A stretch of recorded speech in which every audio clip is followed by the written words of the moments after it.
Thanks very much to Tuni Talks for having me come and talk about Terry Fox and the Terry Fox run that I've been involved with for around 24 years.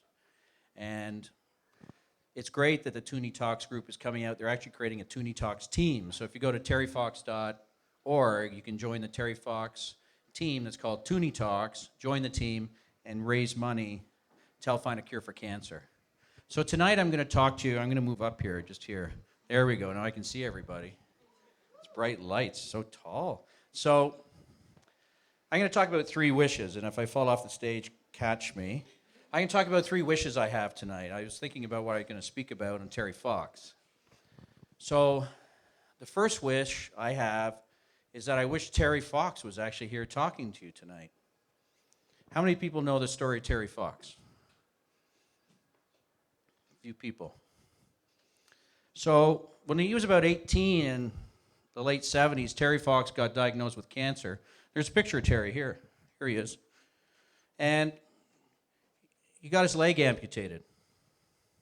That was a surprise to him and his family. And he was there and he was in the cancer wards out in Vancouver in Port Coquitlam. And he saw what was happening with people that had been diagnosed with cancer. And it was pretty much a death sentence, right? If you had cancer, it was game over. And he would sit there every day and see the families come in and out. You see the patients change, their bodies change, and there was no hope at all. There was despair only. That's just not right. Say it with me. It's not right. Not right. Say it again. It's not right. Not right. That's what he thought. And so he said, lying on his bed, I got to do something, because he has a quote that I saw at the Terry Fox Museum exhibit, and he said, you only have one life, and if you have the chance to do something, then go out and do it. And so that inspired him to read something about this guy with an artificial leg that ran the Boston Marathon. He said, I can do that, but I'm just not going to run a marathon. I'm going to run across Canada to raise awareness at $1 million. He said, I'm going to raise $1 million to find a cure for cancer through cancer research. Then he ran some practices that nobody knew about it. Then he surprised his mom one day, I'm going to run across Canada. They thought he was nuts. All right? Has anyone done a triathlon here? Anyone? So when you do a triathlon, you finish. Can you go back to work the next day? Probably not, right? It takes about a week. So Terry started running. He started running a marathon a day. Just the water depletion and the loss of weight. He started running a marathon a day. And he ran, and he ran, and he ran. He kept running. He's got blood on his stump. Nobody can do that. This guy only had the one leg with an artificial leg. Came through Ontario, and then what happened? The cancer returned. Cancer came back, and he had to stop. And when he stopped, he had won the hearts and minds of Canadians. Everybody knew who he was. And he knew about his grit and his determination, like on my shirt. A true Canadian who said, I got to stand up and I got to make people aware. He had to stop. He had cancer again in Thunder Bay.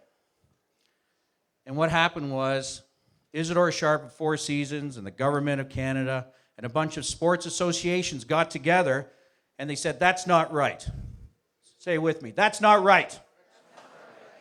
They got together and they had Terry Fox runs and a telethon. They raised $26 million in the first year when he had to stop. Then Terry passed. He got the Order of Canada beforehand. He passed away in about 6 to 7 months. And all of those groups decided that every year they would continue in Terry's name to help find a cure for cancer. And that's why I'm standing here. And there's 40 runs, there's in 40 countries worldwide, money has been raised in Terry Fox's name to find a cure. Does anyone know how much has been raised? Remember, his first goal was $1 million. 650 or over 600 million. That's Monty. He's one of our volunteers, right? He's a plant. He's a plant right there. Yeah, close to $700 million worldwide. Close to $700 million worldwide. Okay, I'm on to my second wish. My second wish is I wish my friends and family who have passed the cancer could have gotten to meet my twins, Scott and Evan, who are 11 years old.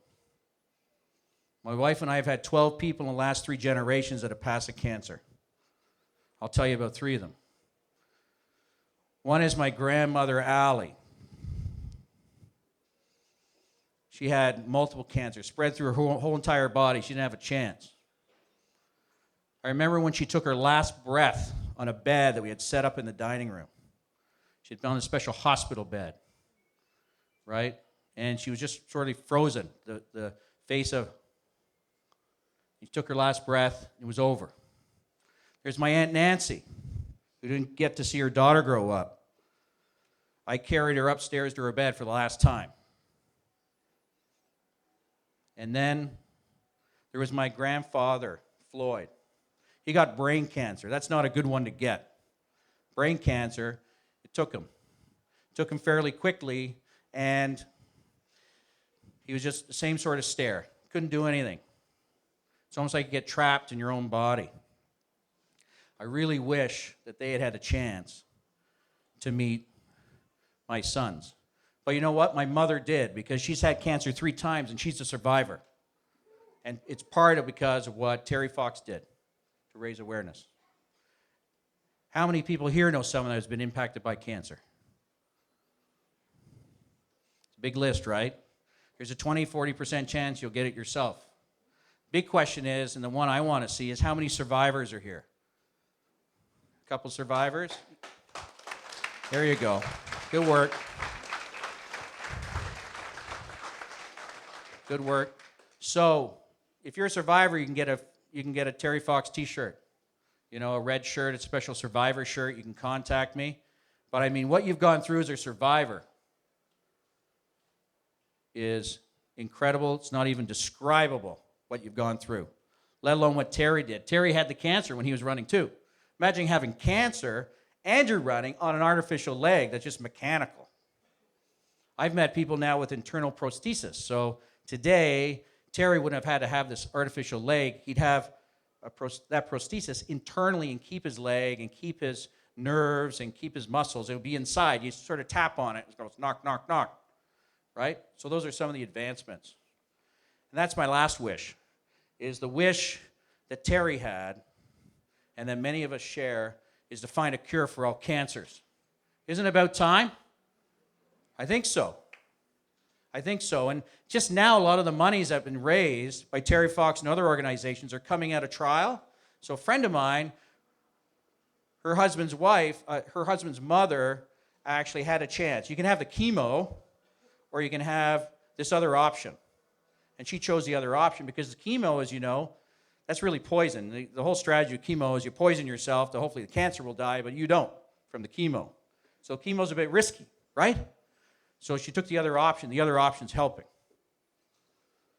But what I want to do is spread awareness not only about Terry's vision to find a cure for cancer and the whole idea of hope and his marathon of hope to give the children and all the people of Canada and the world in 40 countries. But it's also about spreading awareness, because with that research, we've learned what causes things, what causes the cancers. And do you know what that is? A lot of it, 60 to 80%, is environmental factors. Because my friend yesterday, she goes, but you know that other friend that came and volunteered that Terry Fox run with me? Well, her mother's from a city in Asia Pacific, you know? And, well, she has lung cancer. And I go, really? And she goes, well, she never smoked. She never smoked one day in her life. And I said, well, how come she got it? And well, she said, well, in that city, a lot of people are known to get lung cancer because of the pollution. You know, you get cancer from a city, from an industrial complex. So I want to engage with you, and I want to say, please come out, support Terry Fox, support the Tuni Talks team, support your friends, families, and coworkers who need your help, and let's make the 35th anniversary the biggest year yet. Thanks very much.